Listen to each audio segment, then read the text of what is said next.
Assalamualaikum warahmatullahi wabarakatuh. Kula Ilyas Saputra saking kelas 11 TKLB. Assalamualaikum warahmatullahi wabarakatuh.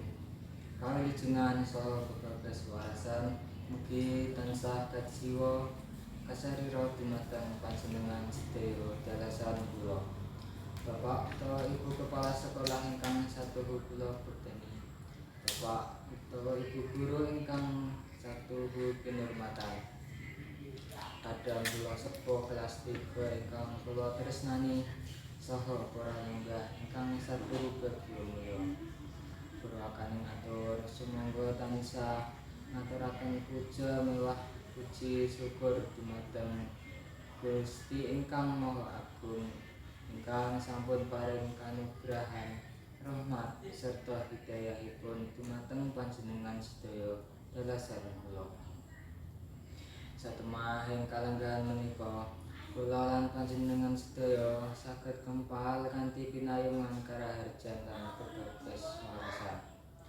Kadang kula kelas 3 ingkang kula tresnani ingkang sekedhap malih badhe nilaraken bangkuning pawiyatan SMK Negeri 2 Wonosari punika saestunipun awrat kula minangka wakilipun kelas tunggal saha kelas kalih ngaturaken panampi atur perpisahan saking kelas 3.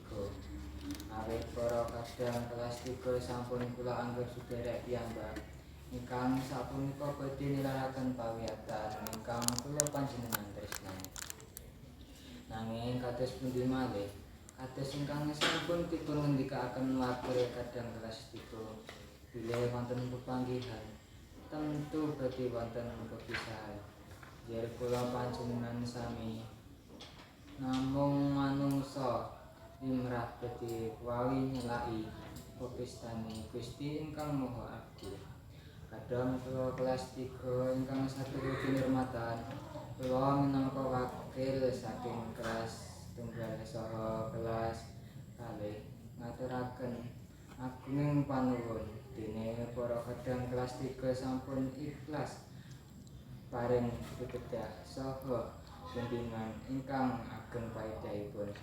Kula mboten saged atur lintu punapa-punapa kejawi namung atur puja pustuti wonten ngarsanipun Pangeran.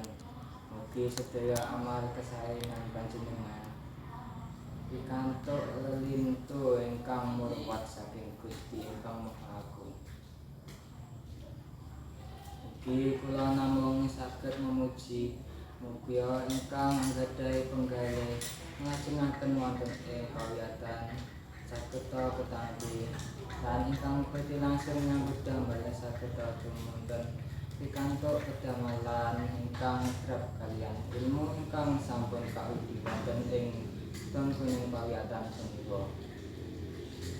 Para lenggah ingkang kinurmatan cekap semanten atur panampi pamitan punika. Menawi wonten kirang atur kalatugeng wicanten kula tansah nyuwun agunging samudra pangangsami. Akhir salam. Wassalamualaikum warahmatullahi wabarakatuh.